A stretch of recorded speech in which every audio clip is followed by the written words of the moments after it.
So Emma, guess what? What? Apparently, the reproductive apocalypse may be upon us. Really? Yeah. Apparently, sperm rates have dropped over 50% in the past 40 years. No way. That means no more children at all ever. Yeah.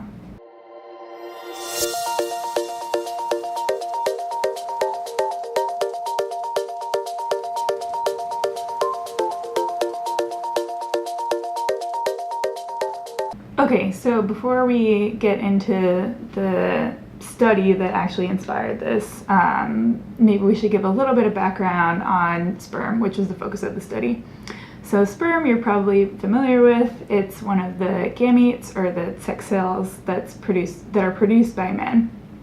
And these cells are haploid, meaning that they only have half the amount of DNA as the rest of the cells in your body. So then they come to the full amount of DNA when sperm combines with egg to make a new living human being. So now that we know what sperm is, how do people measure the amount of sperm someone has, and why is that important? That's a good question. Yeah, fertility doctors take measurements not only of the amount of sperm, but the quality of sperm. So they will look at sperm concentration, which is the number of cells in the ejaculate, and they also will look at the total volume of it. So what's the total cells that you're producing? And then to look at sperm quality, they want to be making sure that these cells are viable. So you can do that by using a stain called trypan blue. And this stain normally can't enter the cell membrane, but dying cells their membranes are starting to break apart. So the dye can get in there pretty easily. So obviously if your cells aren't alive, that's not going to help you much. Yeah. So then they're able to just determine, okay, this is how many million cells someone has in 1 ml of sperm. Exactly. They also look at other aspects of the sperm, such as the morphology. So and that just means what is the shape of the cell. So sperm kind of have a uncharacteristic shape where they have this oval head and a neck region and then a long tail. Almost like a tadpole, right? Yeah, exactly, the tadpole-like shape. And all those sections are normally very specific sizes. So if your tail is too short or if the neck is bent, those would all be classified as abnormal. It's crazy that all these different factors can affect someone's fertility. Just the amount of sperm the amount of sperm you have makes sense, but just even the way the sperm is formed, if it's slightly abnormal. Exactly. It makes you wonder how we ever have kids. Yeah. The last thing that they'll look at is just the motility of the sperm. Obviously, the sperm needs to travel a far distance, so they need to be able to swim pretty well. So going back to the amount of sperm, or that sperm concentrations, fertility doctors really look at that number, and they have kind of a cutoff or a lower limit of the concentration of sperm before you're considered infertile. And that number is 15 million cells per milliliter, that sounds like a lot. That does sound like a lot. So if you have less than 15 million cells per milliliter, you're likely infertile and just don't have enough sperm to reach the egg.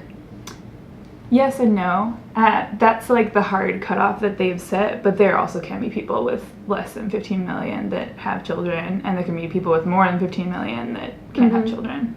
What's the average rate that people have? Of sperm? That's a good question. So that kind of goes into what the study was looking at, and it depends what year you're asking. So if you were referencing back in the 1970s, it'd be close to 100 million. Wow. That's huge. So that's a lot more than 15. Yeah. But apparently you only need 15 million to get the job done. So. Got some buffer in there. Yeah. So that's actually a good segue into what this study was. So it was a large meta-analysis, which a meta-analysis is just a statistical analysis of past studies that have been done in different labs that are similar enough that you can kind of combine all the data to increase your power. It seemed like when they were doing this too, they were searching for certain terms and looking at sperm count and trying to match the methods as much as they could. Exactly. So some studies were actually excluded if the scientists didn't measure in the same way. So they only looked at the measurement of sperm concentration and sperm volume. They didn't look at the motility measurements or the morphology measurements, just because those are qualitative measures. So like you make them by eye, and from researcher to researcher, it might vary a lot what I call abnormal versus what you call abnormal. Yeah, it's easier to just stick with the numbers. Exactly. From this study that's looking at 40 years of data, what did they discover? They discovered a few things. So most alarmingly, that average number of sperm that men produce went from 100 million was the average in 1970 all the way down to 47 million in 2011. Wow. So that's an over 50% decrease. Wow, that's crazy. Yeah. And that was, I assume that was statistically significant. Yes. Yeah, and also the decline was consistent. It's not like there was a sharp decline early on and then it starts to level off. Like, we're consistently, as a population, dropping every year. So were they looking just at the North American population, or what was their kind of population focus? That's a good question. Yeah, so one of the kind of criticisms of past studies of sperm concentration has been that there's a lot of bias in who you select to be part of the study, and part of that bias is what region of the world are you from. Yeah. But this study included populations from North America, South America, Europe, Asia, Africa, New Zealand, Australia, so all around the world. And what's interesting is that the results did vary by region. So this drop that I'm referencing was only consistent in North America, Europe, New Zealand, and Australia. And it wasn't observed in South America, Africa, or Asia. Wow. Yeah. I wonder if it has something to do with, like, either what environmental factors they're being exposed to, because that's really probably the only thing differing. That's the between idea. Countries. Yeah. So there are some caveats to this study, one of which I just mentioned is that the drop wasn't consistent. It's not a global drop in sperm counts, it's just in certain countries. Another caveat is that this is just a meta-analysis of all these different studies. So these studies were conducted in like different labs by different people. So although we can use statistics to try to combine it, it's not as good as doing one study where you can like keep everything consistent, all the people that are doing it, the people that are analyzing the data and collecting everything. And what people are donating their sperm for this too? Is it people that have coming in for just a normal checkup, or people that are actually like struggling with testicular cancer or infertility? So is there like a bias between the people coming in?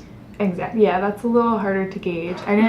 You would have to go into all the studies and see how they got participants. So there could be some selection bias in who chooses to. Maybe someone wants to participate because they suspect they might be infertile or something. So it's a little hard to make sure you're getting completely random participants when you're doing human studies. Yeah. So, I mean, this is a pretty big conclusion from a study. Like, why have we not heard much about this in the news? I mean, I think I just saw an article recently that GQ put out, but this is news to me, and they did this, I think, 3 or 4 years ago. Yeah, and I mean, obviously there's 185 studies to build on, so people have been looking at this, but I mean, as scientists, we're always going to be skeptical about things. Like we were kind of discussing, there could be a selection bias in which participants are being selected for these studies, and also which countries are being represented. So that's why scientists kind of believe this study more, since all areas of the globe are represented. The other big thing is, if there's this huge drop in sperm rates, why are we not seeing a drop in the birth rates? Yeah, I mean, you would expect that. Like, if people aren't able to conceive, then there's going to be less babies born. Exactly. Yet the CDC reports the rate of couples that come in with infertility, and that hasn't changed much in the past, like, 10 years. So we're not having trouble producing. And that might go back to that number that I was talking about in the beginning, that 15 million cells per mil. We're only down to 47 as an average. That's true. That's 3 times more than the lower limit. Right. So you might not see a change in birth rate. The other thing is that, I mean, fertility can be the fertility rate in a population can be complicated to measure because we're, at least in North America, and Europe probably, we're choosing to have children later in life. People are having fewer children, so... Right, so yeah, if they're having children 35, their sperm rates are already probably dropped because they drop as you age. Right. So, unless we I think in the paper they did separate by age group. So they weren't like pulling 18-year-olds with, 70-year-olds. So the big question is, what is causing this drop in the sperm rates? And there are kind of two ideas in the scientific community, one of which is chemicals. So nowadays, compared to like 100 years ago, we're exposed to much different kinds of chemicals. There's a lot of plastics in our lives. Plastics have chemicals like BPA and phthalates in them. And these chemicals are known as endocrine disruptors, which means that these chemicals can mess with your hormones, right? Yeah, and like BPA and phthalate both look a lot like estrogen. So where estrogen would bind in your body to like start messages within your body to tell your body to produce different things, BPA and phthalate can bind and prevent estrogen from binding, which means that if you're exposed to a lot of BPA or phthalate, then you can have these estrogen pathways turned on all the time when you only want them turned on part of the time.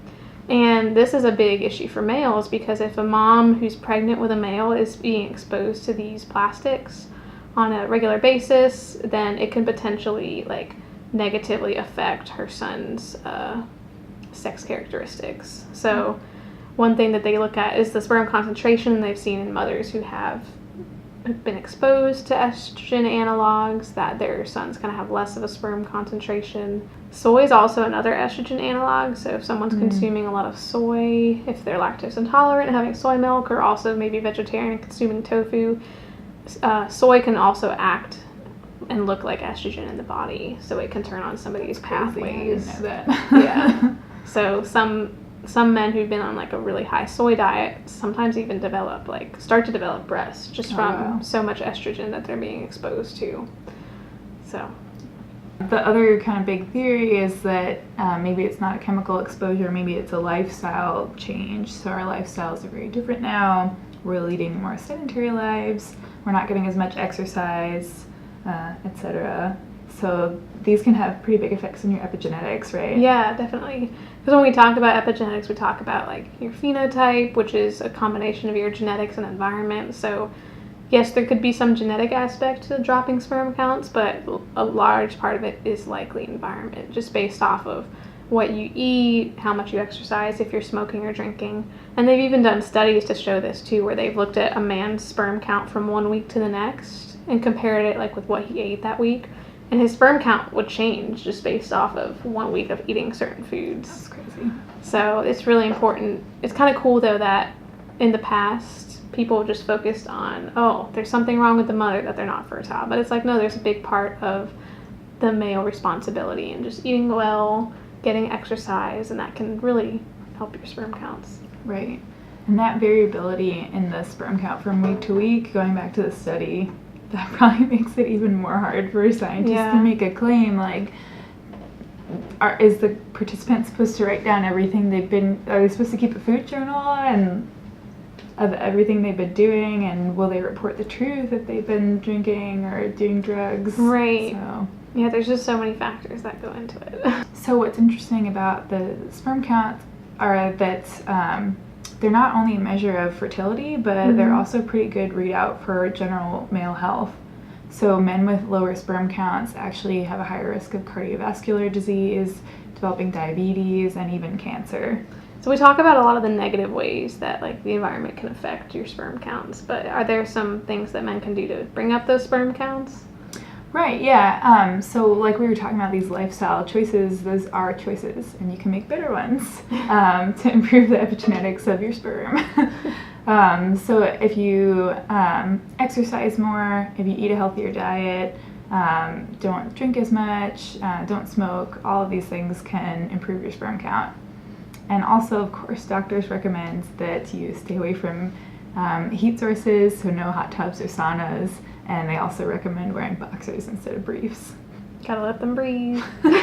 So Rachel, are we actually entering the reproductive apocalypse, or are we going to be okay? No, this is not the Handmaid's Tale. It's not the apocalypse, although there are certainly scientists that think we're going that way, and other scientists that don't believe this is happening at all. You get all ends of the spectrum. That's the cool thing about science.